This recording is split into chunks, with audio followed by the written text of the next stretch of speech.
going on at Redesigned. It's sort of been a collaborative effort on one of those. That's the eBeam. So it's going to be used by a bunch of teachers, but this is the classroom one that I did individually.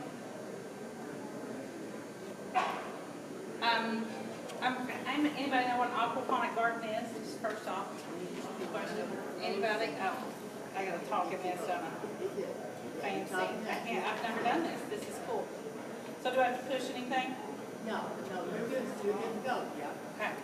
So I'm going, my screens are timed. Aquaponic gardens are a mixture of, or a combination of hydroponic grow methods, with growing also some aquaculture, some fish, some bacteria. So that nutrient-dense, nasty fish water takes care of the plants, and then the plants clean that water for us, and then the clean water goes back to our fish. That's the premise of it. Most of my kids have never heard of it, but it is a growing trend. When I started to look, I thought, how do I want to do this and build this myself and just have my students to monitor? And this was just one page of Google Images of all the different ways that you can build these. So in December, I turned all the research and design over to the students, and I have 160 students, so I assigned them groups, and they competed to find out who could get to build a small garden. I gave them a budget of 150. I chose a class winner in each class period. I had 6 classes, so everybody got a winner. They've named their aquaponic garden, and you'll get to see some pictures. It'll clear your mind on what they built. Some of them are around what they look like. February, I finally submitted that order form. Have you ever gotten a materials list from freshmen or sophomores to go to the store and buy your list of things that are needed? Anyway, this was first period, the raft. They have pretty much a fish tank, normal fish tank, and then they have rafts that are just floating on that fish tank, and they're strawberries. They carve little holes out of the styrofoam, put their strawberries down in. They have to clean the roots really good, no debris down in there with the fish. And you can sort of see what they created. They're the farthest along because they have not a whole lot of construction. It's just the tank and the floating beds. We have one of the members of this group here with us. He presented with Mr. Smith. Stand up, Zach. He's one of them, and you'll see him in one of the videos in just a minute. This one may not go on. I don't know. It's been a while since I've done timing. If it does, that's okay. Anyway, I'll go ahead and tell you a little more about this group. They got their fish first, so the other groups are in that same room building, and this group put their fish in. We waited until the water was clear, everything tested well with the water as far as pH and nitrogen and ammonia, everything was good. Then I got in their fish, and everything was well, everything was good, right, Zach? For how many days? Like a week, yeah. We had some floaters after a week, and I'm sure there'll be more, you know. And they know what they did wrong. They monitored the water temperature. They checked all the chlorine. Everything was good. But we didn't think about, and I had really never had a fish tank, I didn't think about the bacteria that should have been introduced to that tank first, which turned into a whole biology lesson that we're going to have to do now. And that's kind of how things have turned out. Oh, well, that's not. Am I hung up? Okay, the next couple are like video clips, and maybe that's what's hanging it up. Anyway, what I've gone through, the next few slides, I'll talk you through some of them. And the next groups, I keep getting away from this one. It's going to take each class period, each of those winners, and show you what they proposed.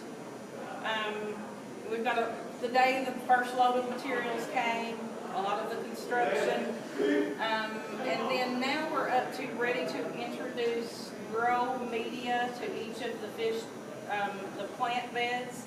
It's supposed to come in today, so once we introduce grow media and we start our pumps and they can show me and prove to me that there are no leaks, then I'll give them their plants. And then again, once we get to that same process and show no leaks and no debris in the water, then they get their fish. So, it's still not going. I'll kind of take you through some of it.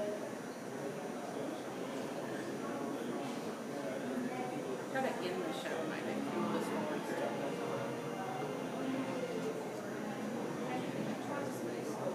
Space bar.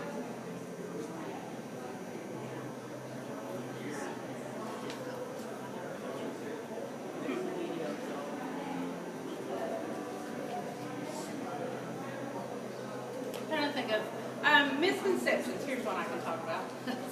See if it'll go anywhere. It's funny that I have students that are sophomores and juniors and who, you know, score well. We've got one that took the ACT and scored in the mid-30s. But he still thought that he needed to cut holes in the PVC pipe and allow that to rain on his plants in his design.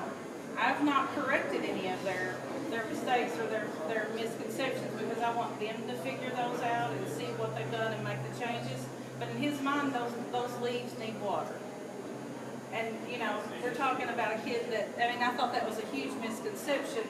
And it actually came from one of my girl groups have a picture like a bookshelf flipped upside down, and they're going to put grow media in each shelf and just feed the pump line from the fish tank up through the leg, so to speak, of the bookshelf. And so when it puts the water in the top, it'll rain down on each level. And so that's what, they got theirs together pretty quick. So some of my guy groups watched them and they watched them get it together and they thought, oh, mine needs to rain too.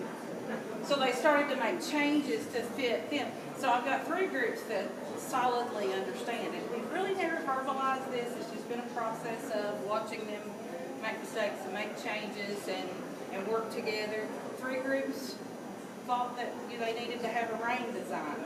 Zach, you can't tell that now. It doesn't necessarily matter because only the roots need water. The leaves don't need water. And so I thought that was huge. You know, a misconception that came up that I never dreamed would come to light. I keep looking up there hoping it'll go on. It's not going to go on. It's not going to show the videos. Can you tell us a little bit about, you know, exactly where you're at now? You said you're ordering more. Today, grow media is supposed to be in. So I've gotten all the materials at the local True Value, and they've been wonderful as far as helping me with, you know, I've never had fish before. I'm a biology teacher, but, you know, fish are pretty delicate.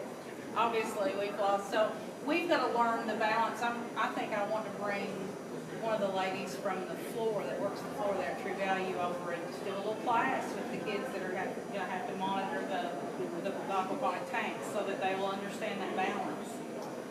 But that's where we are with that. They're going to do their monitoring notebooks where they keep a log of the temperature and the pH and nitrates and their feeding rituals, and that way no matter who comes in to visit to do the maintenance over the summer, they'll know who did what last.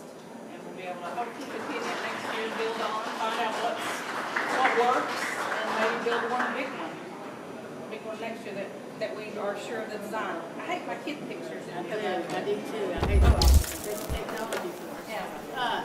Any questions?